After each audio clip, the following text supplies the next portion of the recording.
നമസ്കാരം. സംഗിണി പത്മജ മേനോൻ പറയണ്ടല്ലോ, ഇപ്പോൾ നല്ല രീതിയിൽ ചർച്ചയാണ്. എറണാകുളത്ത് വയനാട് റീബിൽഡിന്റെ ഭാഗമായിട്ട് 25 വീടുകൾ വെച്ചു കൊടുക്കാൻ പല തരത്തിലുള്ള ചലഞ്ചുകൾ കേരളത്തിൽ ഡിവൈഎഫ്ഐക്കാർ ചെയ്യുന്നുണ്ട്.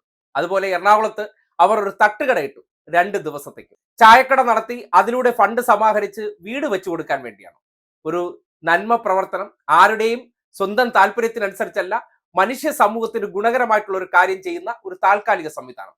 മനുഷ്യത്വപരമായ ചിന്തയുള്ളവരാണെങ്കിൽ അതൊരു നല്ല കാര്യത്തിനല്ലേ, 2 ദിവസത്തേക്കല്ലേ, അത് നടന്നോട്ടെ എന്ന് വിചാരിക്കും. ഇത് ഏത് കാര്യത്തിലാണെങ്കിലും നിങ്ങളൊന്ന് ആലോചിച്ച് നോക്കിയാൽ, നിങ്ങളുടെ നാട്ടിൽ ഒരു ഉത്സവം നടക്കുന്നു, ഏതെങ്കിലും ഒരു ക്ഷേത്രത്തിന്റെ ഉത്സവം, അവസാനത്തെ 2 ദിവസം ചിലപ്പോൾ അവിടെ ഈ താൽക്കാലികമായിട്ട് ഏതെങ്കിലുമൊക്കെ ചെറിയ ചെറിയ സ്റ്റോളുകൾ ഇടുന്നത് കാണാൻ പറ്റും. എല്ലാത്തിനും ലൈസൻസ് എടുത്തുകൊണ്ടാ, അല്ലെങ്കിൽ എല്ലാത്തിനും അവിടെ നിയമം അണുകിട തെറ്റുന്നില്ല എന്ന് ഉറപ്പുവരുത്തുന്നുണ്ടോ? ഒരിടത്തും ഇല്ല. ഇവിടെയും അത്രയേ ഉള്ളൂ. 2 ദിവസത്തേക്ക് തട്ടുകട. ആ തട്ടുകടയ്ക്കകത്ത് നിൽക്കുന്ന എല്ലാവരെയും നോക്കൂ. വളരെ കൃത്യമായി ക്യാപ്പ് ഉപയോഗിച്ച് അവർ വളരെ നീറ്റ് ആൻഡ് ടൈഡി ആ രീതിയിൽ കാര്യങ്ങൾ ചെയ്തുകൊണ്ടിരിക്കുകയാണ്. അവിടെ ചെന്നിട്ടാണ് ഭാരതീയ വിചാരണ കേന്ദ്രത്തിൽ ചെന്നപ്പോൾ ആരോ ഉപദേശിച്ചു, ആ ഡിവൈഎഫ്ഐക്കാരന്മാരെ അവിടെ എന്തൊരു പരിപാടി നടത്തുന്നത് പോയി മുടക്കാൻ. സംഘടന എന്ന് പറഞ്ഞാൽ മനസ്സിൽ കരുതുകയാണ് ഞാൻ അങ്കമാലി പ്രധാനമന്ത്രിയാണ്, നേരെ വരുന്നു, അവരുടെ ആ പരിപാടി ഇവിടെ നടത്താൻ പറ്റില്ല എന്ന് പറയാം. നിങ്ങളുടെ നാട്ടിൽ അങ്ങനെ ഒരു പരിപാടി ഒരു ഉത്സവത്തോടനുബന്ധിച്ചോ അല്ലെങ്കിൽ ഒരു പ്രത്യേക ചലഞ്ചിന്റെ ഭാഗമായിട്ട് നടത്തിക്കൊണ്ടിരിക്കുമ്പോൾ ഞാൻ ഇവിടുത്തെ കൗൺസിലറാണ്, ഇതിവിടെ നടക്കാൻ പറ്റില്ല, എന്ത് ചെയ്യും? ഏത് സംഘടനയെ ആയിക്കോട്ടെ, അല്ലെങ്കിൽ ആ നാട്ടിലുള്ളവരെല്ലാം കൂടി ചേർന്ന് ചെയ്യുന്ന ഒരു പ്രവർത്തനം, എന്തായിരിക്കും റെസ്പോൺസ്? അത് ആലോചിച്ചാൽ മതി. സംഘടനയെ കൂടുതൽ വേറെ കാര്യങ്ങളൊന്നും നിങ്ങൾ ആലോചിക്കേണ്ട.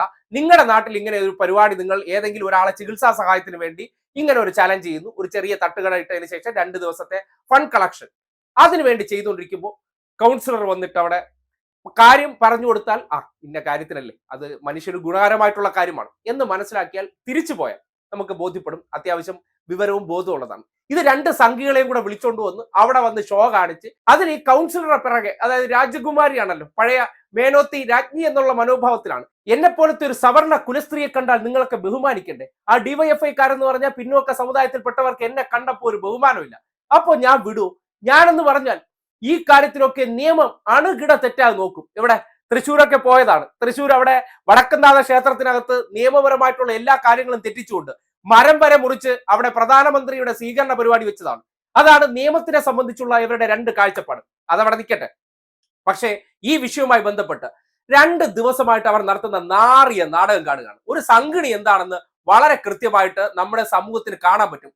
ഏത് സാഹചര്യത്തിനാണെങ്കിലും പോയി വിഷം കലക്കാൻ അല്ലെങ്കിൽ അതിനെ മുടക്കാൻ വേണ്ടി ഞാനായിട്ടൊന്നും ചെയ്യില്ല. കാര്യം എന്റെ സ്വഭാവം നായയുടെ സ്വഭാവമാണ്. നായ പുല്ല് തിന്നേയില്ല, പശുവിനെ തീറ്റിക്കയില്ല.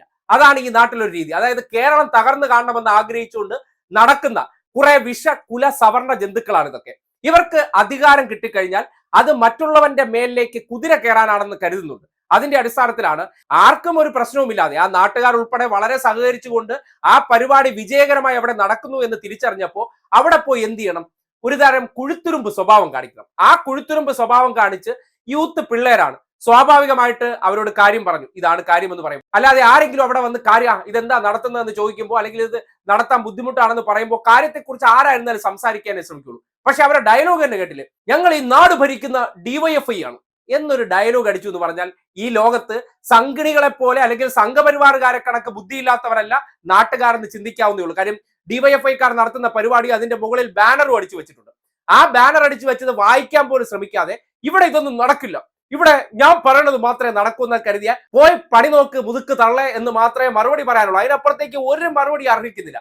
അങ്ങനെ അവർ മറുപടി പറഞ്ഞത് അതിൽ 2-3 സംഘികളെയും കൊണ്ടുവന്നിട്ട് ഇതാ ഞങ്ങളുടെ കൗൺസിലർ പറഞ്ഞാൽ കേൾക്കില്ല എന്ന് പറഞ്ഞാൽ അവരെ പോയി ചൊറിഞ്ഞാൽ അവരെ എല്ലാ കാര്യങ്ങളും അവിടെ ഇൻവെസ്റ്റ് ചെയ്ത് കാര്യങ്ങൾ മര്യാദയ്ക്ക് ചെയ്തുകൊണ്ടിരിക്കുമ്പോൾ നടത്താൻ പറ്റില്ല എന്ന രീതിയിലൊക്കെ വന്ന അധികാരത്തിന്റെ ധാർഷ്ട്യം കാണിച്ചാൽ ചിലപ്പോൾ പ്രതികരണം ഉണ്ടാകും. ജനാധിപത്യ വ്യവസ്ഥയാണ്, ജനങ്ങളാൽ തിരഞ്ഞെടുക്കപ്പെടുന്നവരാണ്, ജനങ്ങൾക്ക് ഗുണകരമായിട്ടുള്ള കാര്യങ്ങൾ ചെയ്യുന്നതിനപ്പുറം അതൊന്നും ഇവിടെ നടക്കില്ലെന്നൊക്കെ സംഘടിയിരുന്ന് വിചാരിച്ചാൽ, സംഘടിയിരുന്ന് ഈ മുതുക്ക് പ്രായത്തിൽ ചിന്തിച്ചുകൊണ്ട് എന്തെങ്കിലുമൊക്കെ തട്ടിവിട്ടാൽ നടക്കാൻ പോകുന്നില്ല. മറ്റേ ആശുപത്രിയിൽ കടന്ന്, മെഡിക്കൽ ട്രസ്റ്റ് ആശുപത്രിയിൽ കടന്ന് നിലവിളിച്ചല്ലോ, ഒന്നും ആയിട്ടില്ലെന്നേ നിലവിളിക്കേണ്ടി വരും. അതായത് ഇമാതിരി ഊളത്തരത്തെ സപ്പോർട്ട് ചെയ്യേണ്ടി വരുന്നവൻ അവന്റെ ഉദ്ദേശം എന്തായിരിക്കും എന്ന് അറിയാം. അതായത് എനിക്ക് അറിയാൻ പോലും ഇല്ലാത്തൊരു ഒരു വ്യക്തിയാണ് എന്നെ സഹായിക്കാൻ വന്നതെന്ന് അപ്പോഴേ അറിയാം.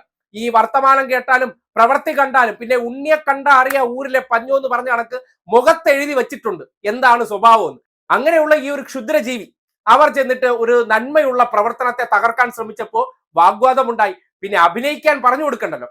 അഭിനയിച്ച് അങ്ങ് തകർത്തു കഴിഞ്ഞാൽ ഈ നാട് ഏറ്റെടുക്കുമെന്നാണ് കരുതിയത്. പക്ഷെ അവർ കൊടുത്ത മാധ്യമ സ്ഥാപനങ്ങളുടെ പ്രതികരണം, ആ പ്രതികരണത്തിന് താഴെ നാട്ടുകാർ കയറി പൊങ്കാല ഇടുന്നുണ്ട്. ഒന്ന് വായിച്ചു നോക്കിയാൽ മതി എങ്ങനെയാണ് ഇത്തരം മനോരോഗങ്ങളെയൊക്കെ നാട്ടുകാർ നേരിടുന്നതെന്നും ഇത്തരം രാഷ്ട്രീയത്തോട് നാട്ടുകാർക്കുള്ള താല്പര്യം എന്താണെന്ന് ആ കമന്റ് ബോക്സ് മാത്രം വായിച്ചാൽ മനസ്സിലാക്കുക. അതുകൊണ്ട് ഈ പത്മജ മേനോൻ ഒരു കാര്യം മനസ്സിലാക്കുക, മേനോത്തി വീട്ടിൽ പോയി കാണിച്ചാൽ ചിലപ്പോൾ ആ വീട്ടിൽ ഇരിക്കുന്ന മടലായിട്ടുള്ള ഒരു മനുഷ്യനുണ്ടാകുമല്ലോ, അയാൾ കാണുമായിരിക്കും. അയാളുടെ മുന്നിൽ ഇമാതിരിയുള്ള തിട്ടൂരങ്ങളോ അല്ലെങ്കിൽ കുടുംബത്തിലുള്ളവരുടെ അടുത്തുള്ള ഇത്തരം തിട്ടൂരങ്ങളൊക്കെ നടക്കും. പക്ഷെ നാട്ടിലിറങ്ങി അതൊക്കെ നടത്തിക്കളയാം, അതിനെനിക്കൊരു കൗൺസിലർ പദവി ഉണ്ടെന്നൊക്കെ കരുതി കളഞ്ഞാൽ അതൊക്കെ കൈ വച്ചിരുന്നാൽ മതി എന്നുള്ളതാണ് ഇന്നത്തെ പരിഷ്കൃത കാലഘട്ടത്തിന്റെ ഒരു സമീപനം എന്ന് പറയുന്നത്. അതുകൊണ്ട് രാഷ്ട്രീയം അല്ലെങ്കിൽ കൗൺസിലർ പദവി എന്നൊക്കെ പറഞ്ഞാൽ നാട്ടുകാർക്ക് ഗുണകരമായിട്ടുള്ളതോ അല്ലെങ്കിൽ നാടിന് ഗുണകരമായിട്ടുള്ള കാര്യമാണ് ചെയ്യേണ്ടത്. ഇതുവരെ എന്താണ് BJP അല്ലെങ്കിൽ സംഘപരിവാർകാർ വയനാടിന് വേണ്ടി 1 രൂപ ചെലവാക്കിയെന്ന് ചോദിച്ചാൽ എന്തെങ്കിലുമൊക്കെ നാട്ടുകാരെ എന്ന് ചില സാധനങ്ങൾ പിരിച്ചു കൊടുത്തതിനപ്പുറം 1 രൂപ അല്ലെങ്കിൽ ചില്ലിക്കാശ് ആ നാടിന് വേണ്ടി ഇതുവരെ ചെലവാക്കിയിട്ടില്ല.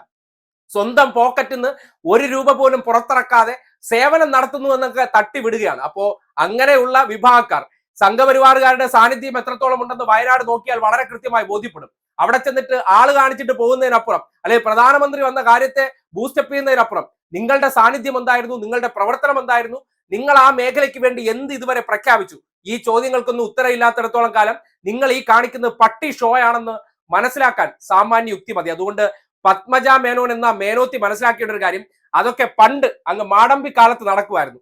ഇപ്പോഴൊക്കെ തെരുവിലിറങ്ങി ഇമാതിരി പ്രവർത്തനം കാണിച്ചാൽ ഇതിനേക്കാൾ വലിയ മോങ്ങൽ മോങ്ങേണ്ടി വരുമെന്ന് മാത്രമേ പറയാനുള്ളൂ.